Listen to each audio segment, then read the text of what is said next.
Welcome to the Bookers Alliance podcast, where we hold the pencil and the pencil is power. Coming at you right now is your host, Marky Mark, along with the man, the myth, the legend, Frank Donaldson. Join us as we discuss the ever-changing landscape of professional wrestling. So hang on tight, you jabronis, and enjoy the ride. All right, welcome in, everybody. Thank you for joining today's episode of the Bookers Alliance podcast. Come on in, grab yourself a ringside seat, some popcorn, some soda, whatever you may need to get you through, because we got a barn burner for you today, don't we, Frank? All right, getting excited here. It's going to be some fun we're going to have today. We're going to talk about some of our favorite characters and some of their favorite roles. So, Rolls, like the rolls you get at Texas Roadhouse? No, like Roll Tide. You know. Oh, Roll Tide, Alabama fans. There you go, Roll Tide. I can't pull for this. Ain't Alabama. the Conrad Thompson podcast.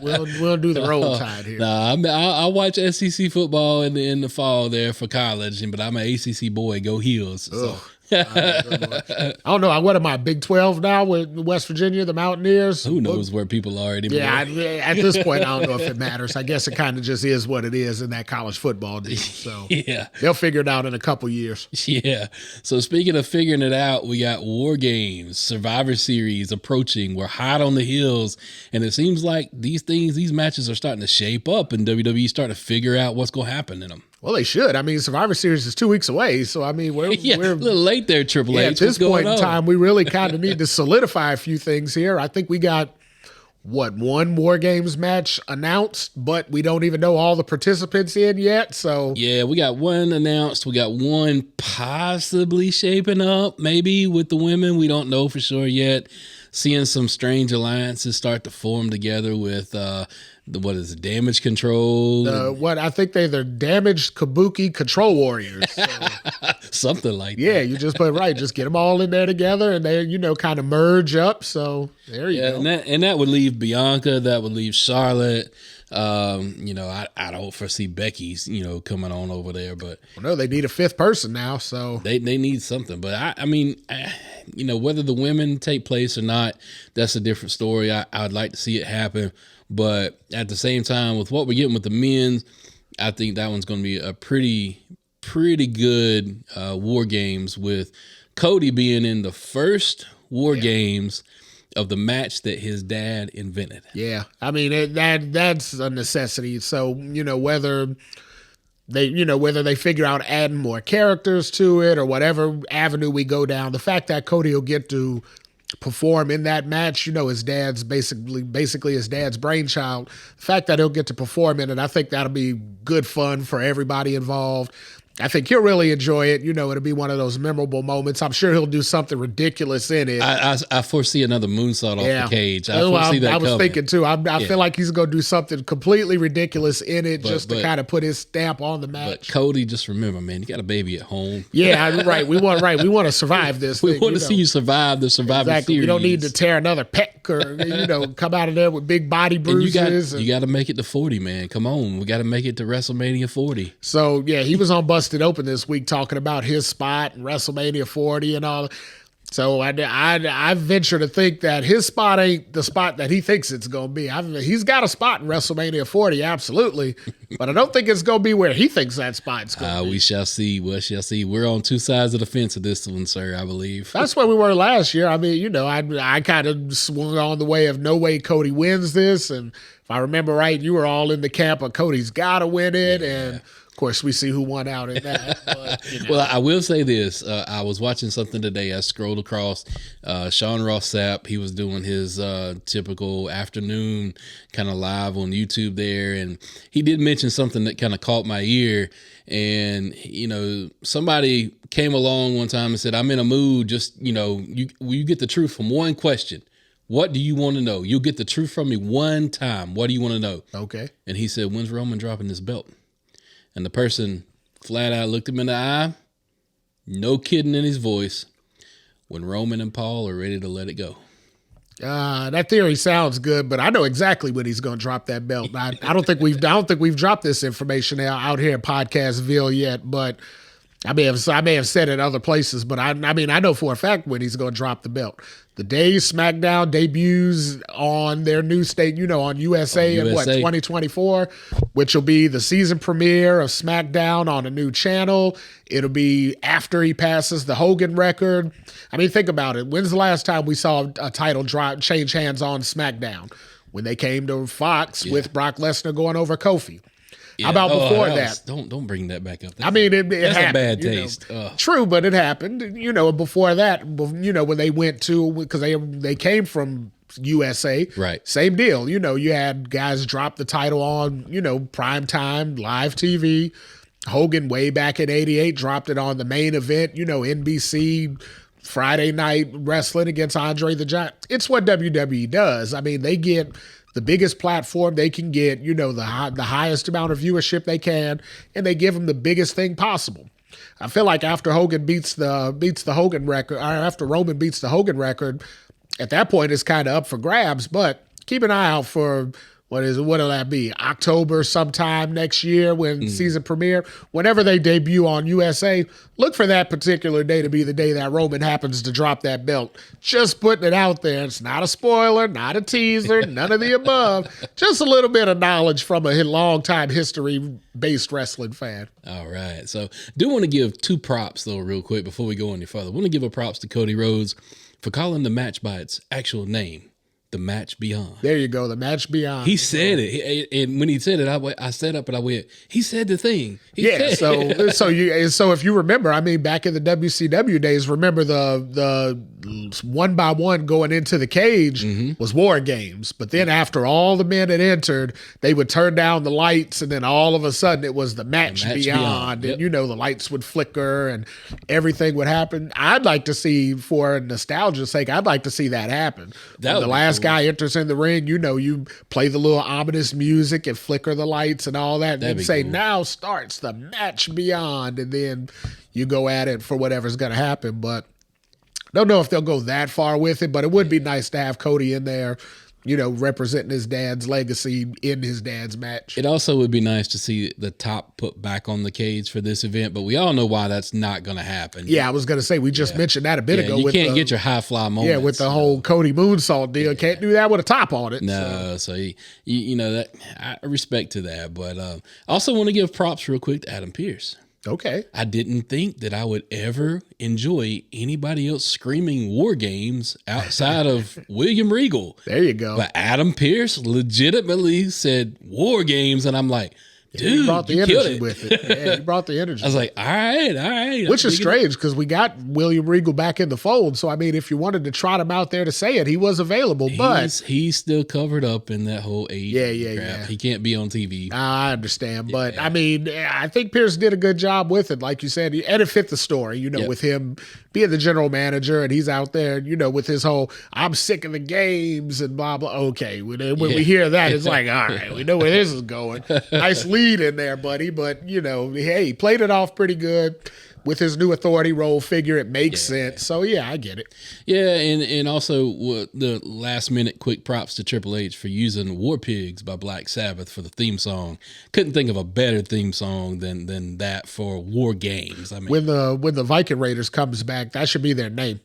They should just call them the War Pigs. Yeah, because they don't want to use war. So war's been the whole... Go back to the original names. War Machine. Just do it. War Pigs. I like that. That was awesome. I like War Pigs. See, you just trying, ain't you? Well, I mean, hey, did you see this past week where Bronson Reed got in there with Ivar?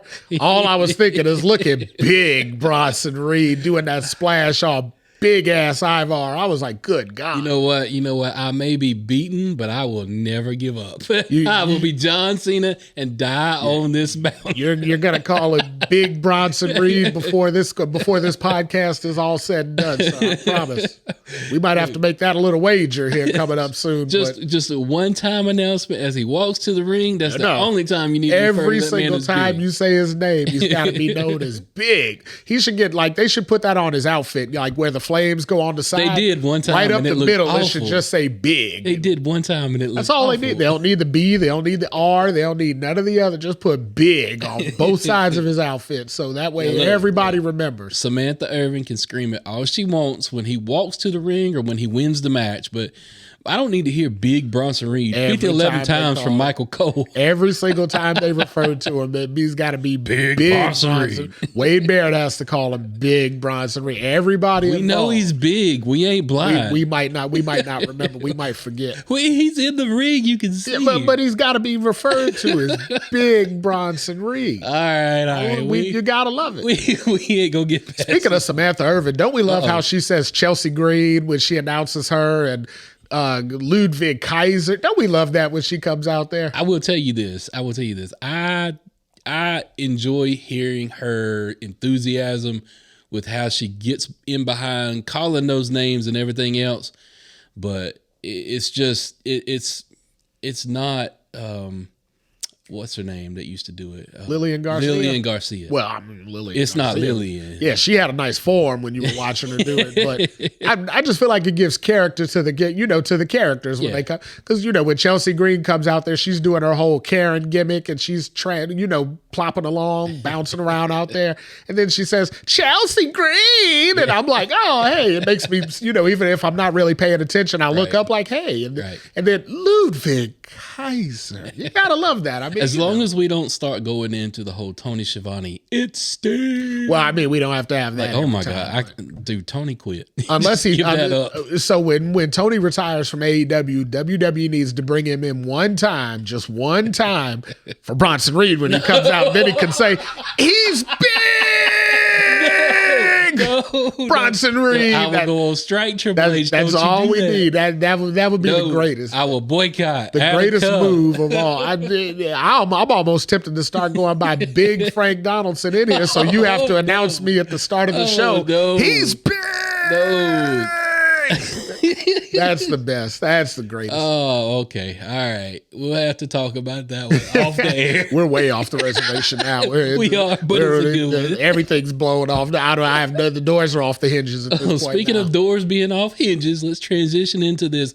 Who in the hell is under the devil mask in AEW? So we wandered into that conversation last week, and I mean, it's gone different ways since then. We were pretty dead set on, AEW's gonna lean that CM Punk way if Punk's gonna stay in the fold. Yeah. But all this week I've been hearing about Jungle Boy. Jack Perry. We don't want to say Jungle Boy no more. That's not his gimmick. But I've been hearing Jack Perry all week, which again, same difference. It'd be a good way to bring him back. Yeah. With him being gone and the way he went, especially because it was affiliated with Punk and all that. I saw something last week. Remember the skit where the Devil guys came out there and they threw the Acclaim through the window? Mm-hmm. They threw them. Well, somebody posted online, and credit to whoever did it because it was classic. It was purely funny.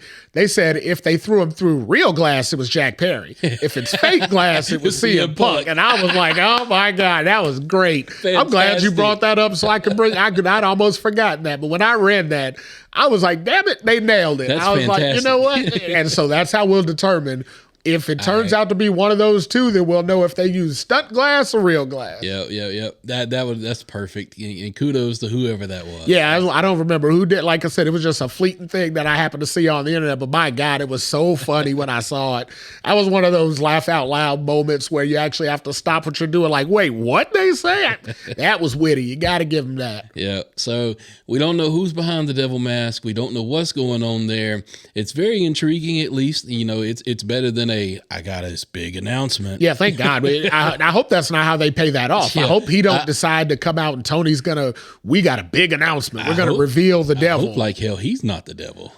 Yeah, well, if he is, he's a devil's in sheep clothing. Because I mean, that dude was so cringy. Did you see him on when he was doing his TV spot with Daniel Bryan? Yeah. To watch Daniel Bryan with the amount of charisma and personality that he has, and then to watch that stick figure next to him over there trying to read lines off some teleprompter.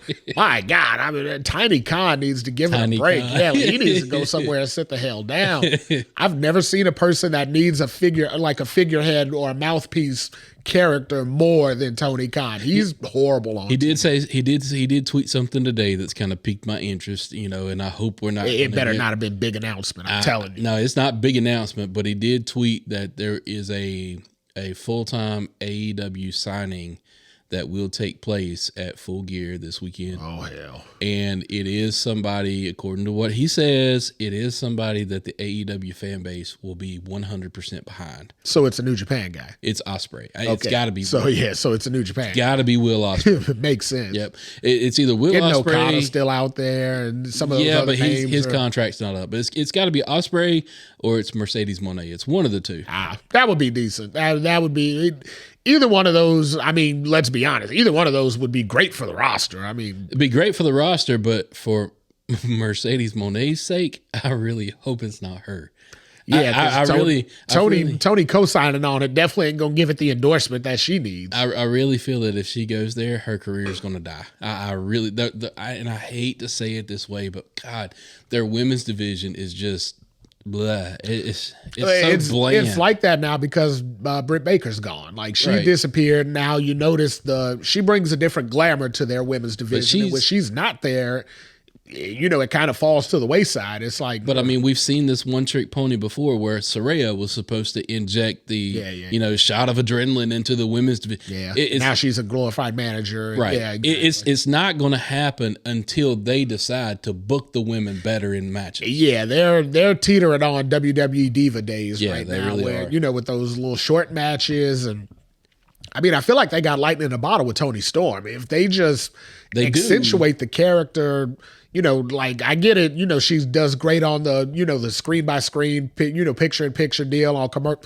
Yeah, she does great on that, but that's not where you want to feature someone like her. So they do give she's caught lightning in a bottle with her character. You're correct. But if you're going to give them 15 minutes to do a spot on every Wednesday, you're giving them maybe 15, 20 minutes on Collision, but the problem with that is nobody's watching Collision. Right, yeah. And then on Rampage... That's like being the main event of Rampage. By the time that rolls on at 11 o'clock on a, Friday night, ain't nobody seeing that. So Rampage, they might have 2-3 women matches on a Rampage, but they're squash matches. There's no story behind it. Yeah. So, it's old school diva days. I mean, they might as well roll the vat of pudding out there and just, let them go at it and just get cheap heat at that point. And again, I ain't bagging AEW, but at the same time, I'm gonna call a spade a spade. Do better. Well, so let me tell you one thing about the Mercedes Moné. So she came out this week on a cameo and said she definitely intends to be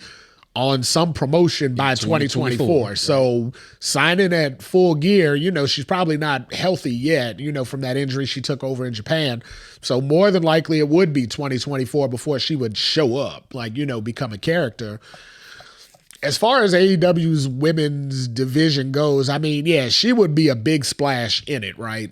She would definitely make a big impact there. I don't see her going to Impact so much. I mean, Trinity's already there. Trinity's kind of on top over there. Nobody's really running with her over there. Right. And Sasha going over there, she would take away from Trinity's shine. So I don't really see her. She wouldn't want to do that, though. I mean, exactly. They're good friends. And that's what I mean. I don't see her wanting to go over there and do that. They're not going to be a tag team like they were in WWE now because Trinity's champion over there. So, and they're not going to feud because, I mean, obviously we know they're friends. So trying to go over there and make a big feud out of it is going to be real hard to carry off.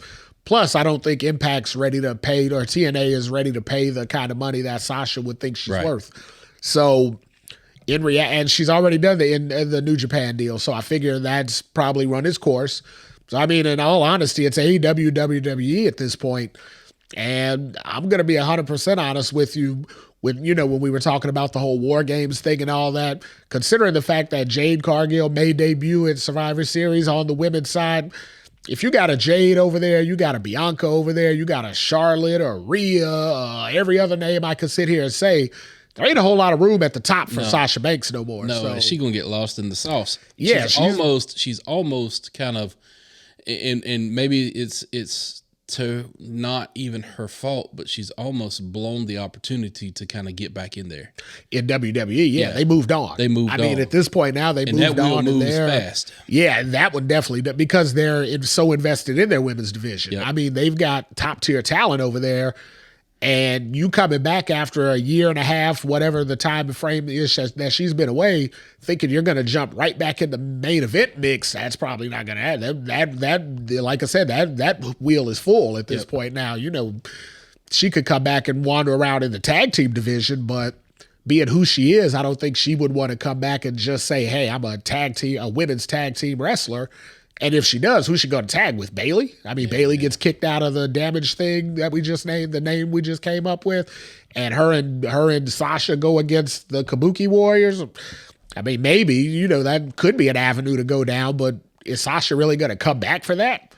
You know, come back to play second fiddle? If she went to AEW for the paycheck, kudos. Good on her. If she goes to AEW, she's top performer. I mean, she's your biggest draw, not named Britt Baker over there. It's fantastic, and you know we've already seen that AEW can work cross promotion with New Japan, Stardom, Noah. I mean, all of those Japanese promotions. We've seen good things that can happen.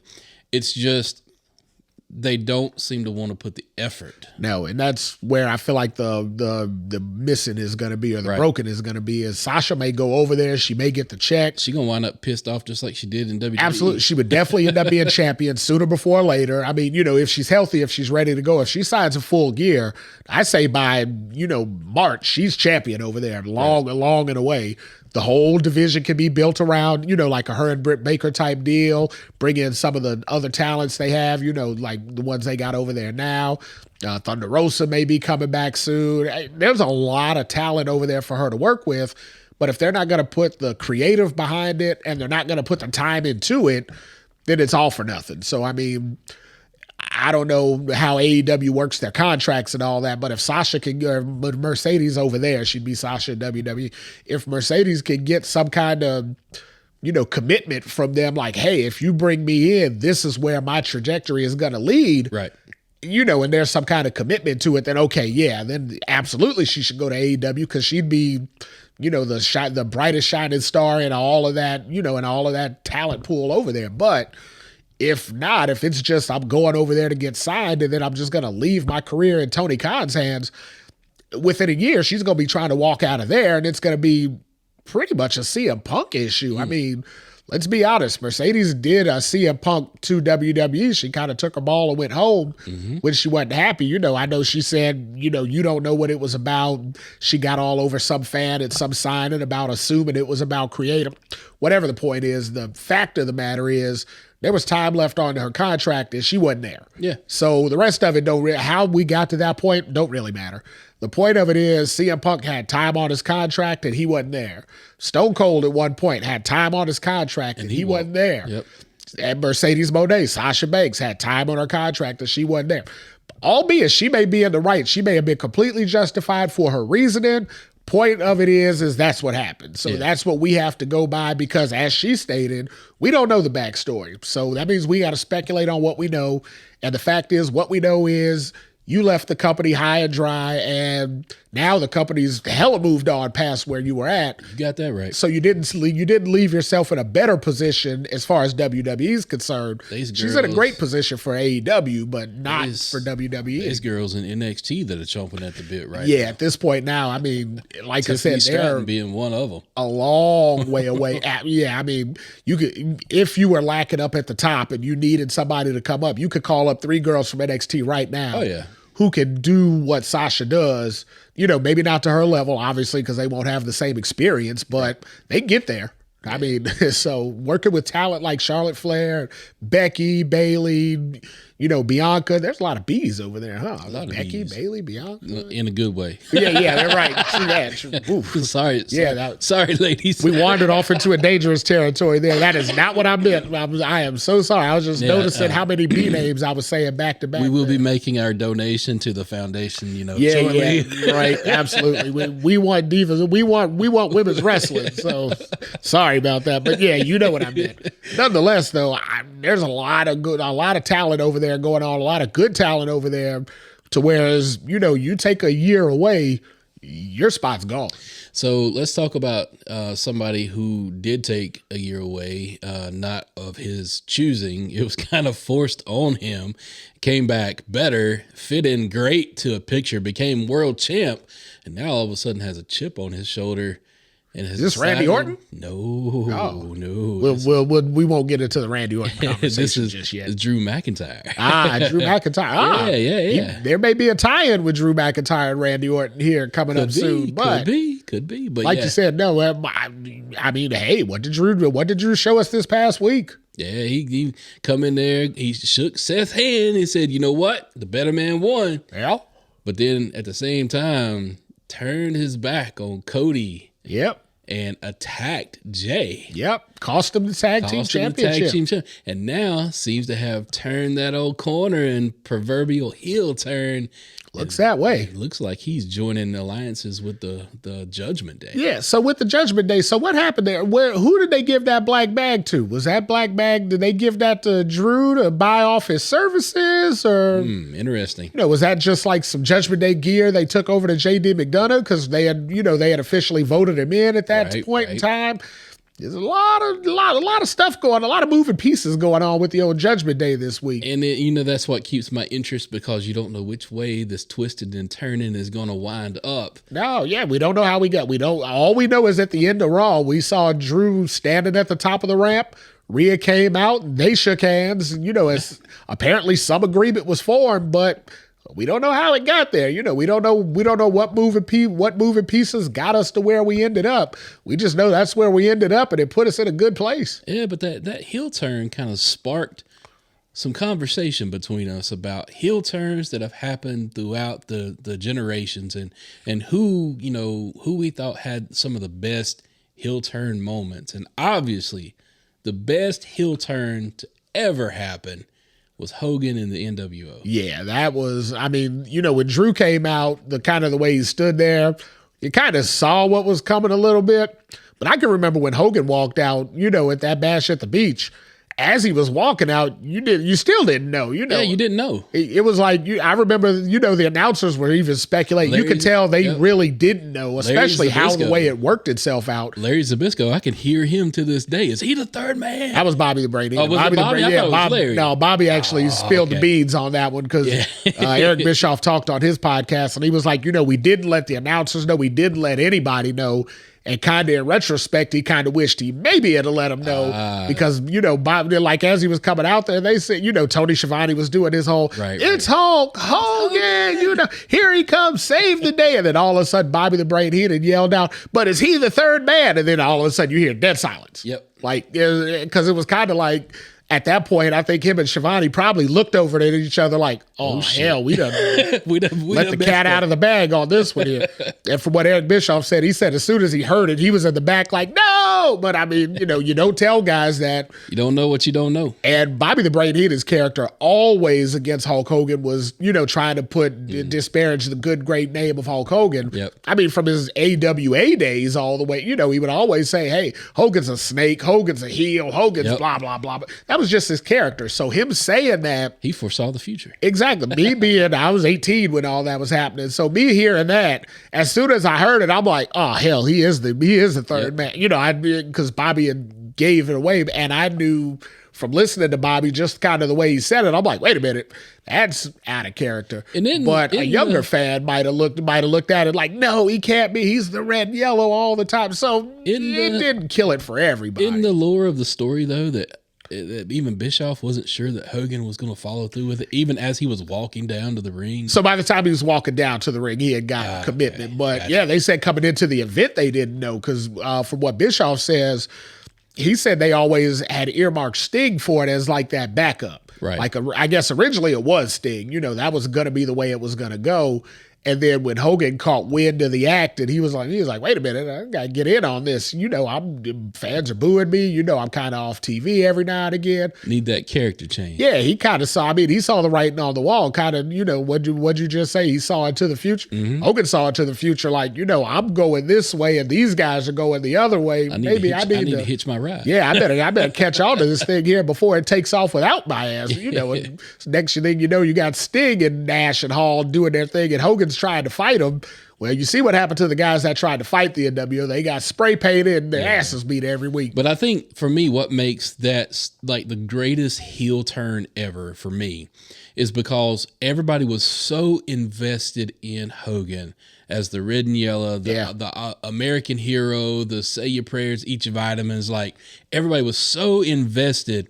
And then it was like, that man was still there, but that character died. Oh, like yeah. He killed that character immediately. I mean, can you remember how the fans in the arena turned on him? Yeah. I've never seen anything like that. I mean, and then he went, and then his response to it was, you fans, all this trash you throw in the ring, that's what I see you all as is trash. So if you fans don't like it, you can stick it. I mean, the fans, they went nuts. If they could have got their asses in the ring that night, they would have mollywopped all three of them NWO guys and said, 10,000 of us are going to get y'all tonight because you done crapped all over the good name of Hulk Hogan. By the way, sir, I got to give you I love the fact that you are committed to the word mollywop. Oh yeah, you got to find a way to get that in there every now and again. You got to drop a mollywop in there. Everybody's got their own sayings and all that. That was mine. I've been mollywopping. I've been mollywopping for 20 years. So every now and again, you got to mollywop a sucker, and let them know. Mollywop somebody, let them know. Absolutely. Right? Sometimes you got to mollywop.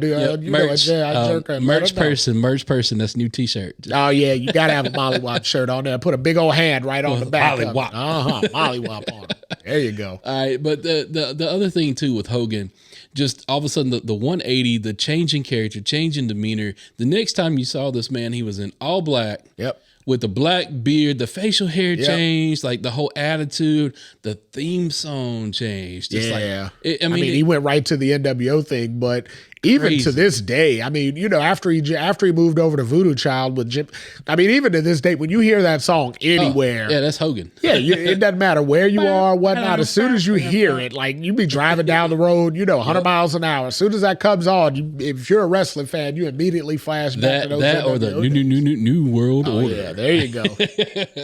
This advertisement is paid for by. That's what we need. Maybe we need to get them to endorse us here. Maybe we can get some NWO. We'll start wearing the T-shirts. Hogan, we'll wear that T-shirt. Absolutely, we'll throw up the two fingers. For life. We'll do all that. I remember all that stuff. So for the right amount of endorsement, we'll bring it back. We'll put the NWO back on the map. So we agreed that was the greatest heel turn, but also one of his greatest opponents had a pretty remarkable heel turn of his own. Yeah, that was Andre the Giant. Absolutely. I still to this day, I can still picture that in my mind as if it was happening when he was out there on the Piper's Pit, and all of a sudden Bobby Heenan walked out there with Andre, and they were giving Hulk Hogan a trophy, telling him he was, superstar of the year or whatever the case may be. And Andre looked Hogan in the face and said, "I want a title shot." I remember Hogan looking down in the ground saying, "No, brother, no, you're my friend. You're my friend." He ripped his necklace. We're getting there.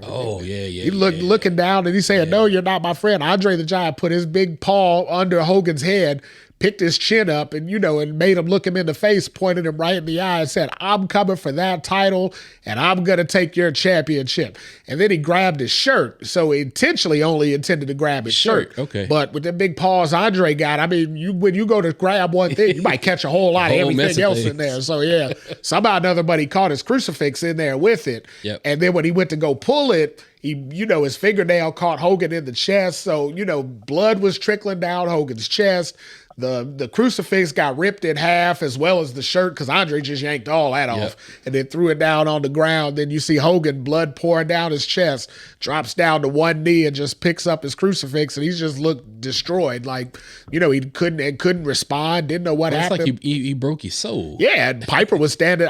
Now, Piper, anybody who's been a wrestling fan for a while knows ain't no love lost between no Hulk Hogan and no Roddy Piper. No. But at that moment, I mean, even Piper's consoling Hogan. Like, he's down there with his hand on his back telling, "Brother, what's going on?" And Hogan's looking up like, brother.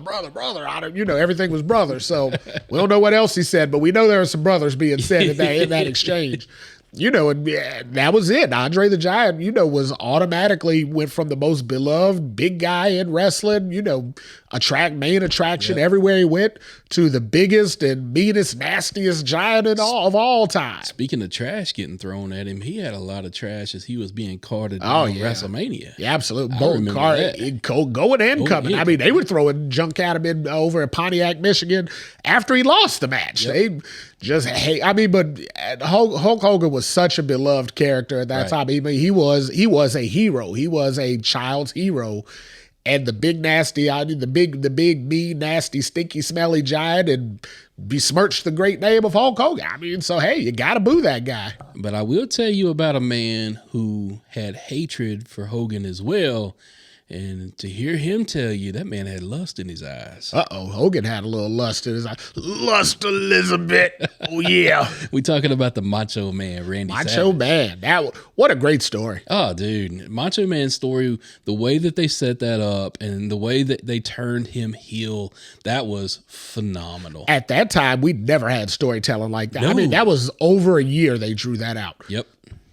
It started way back on a Saturday night's main event. I remember the Hart Foundation and Honky Tonk Man were jumping Macho Man.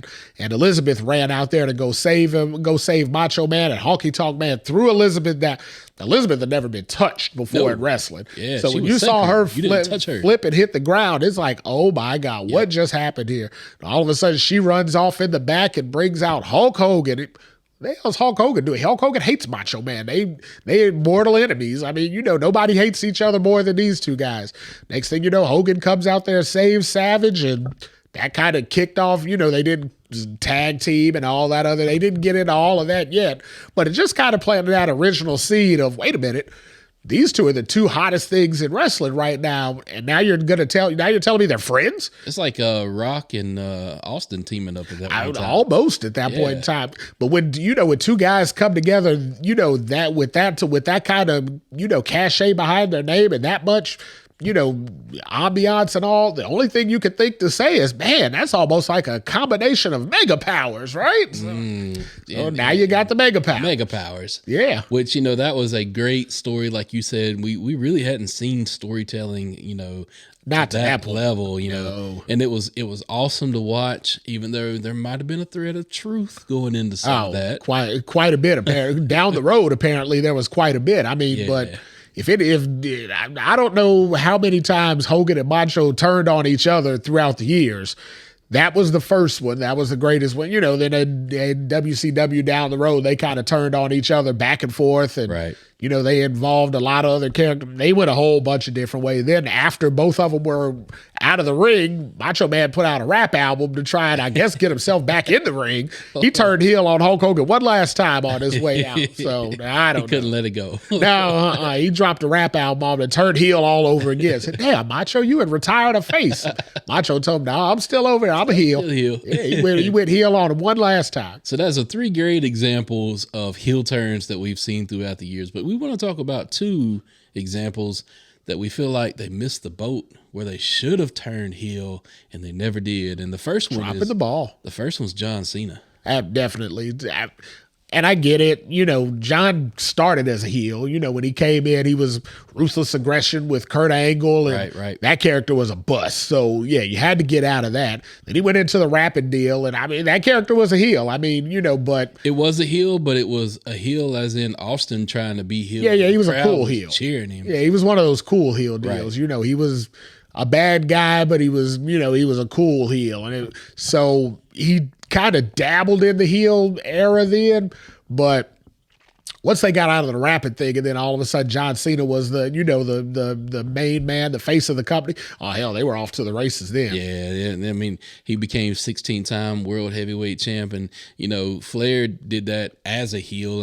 Flair never was a good guy. Winning those 16 world heavyweight championships. Yeah, the times they tried to turn Rick face, we should have listed that as one of the best heel turns, because trying to turn Rick into a good guy made us hate him even more. So that made him a better heel. True, but when he flip-flopped back. Even John threw the nod every now and then, when he would grab the mic in the ring and he was, talking about the new dance step, called the heel turn. And I mean, he's throwing it here and there. And whether or not it was creative, whether or not it was John, dude, that character could have just went to a completely different level, like Hogan did, if they would have turned him heel. He could have, but I think at the end of the day, I think it was out of all those options you listed, I think it was Vince. Yeah. I think at the end of the day, Vince said, you know what? You're doing all these Make-A-Wishes, and that dude was selling some of the ugliest T-shirts in the world, but he was selling millions of them. The best T-shirt I ever seen him say was towards the last part of his career,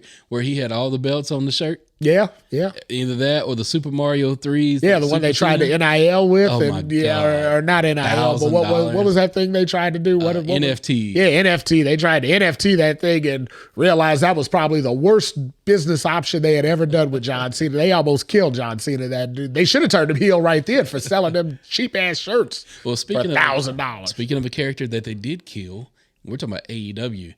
They never followed through Cody turning heel in AEW. No, they killed Cody. They killed Cody in that wrestling promotion. Jeez. I mean, and AEW's been floundering ever since. But the moment he threw his weight belt into the fans and the fans threw it back, yep. That should have been money right there. He should have walked out of that ring that night, just walked out on the match completely, just flipping the fans off. Yeah.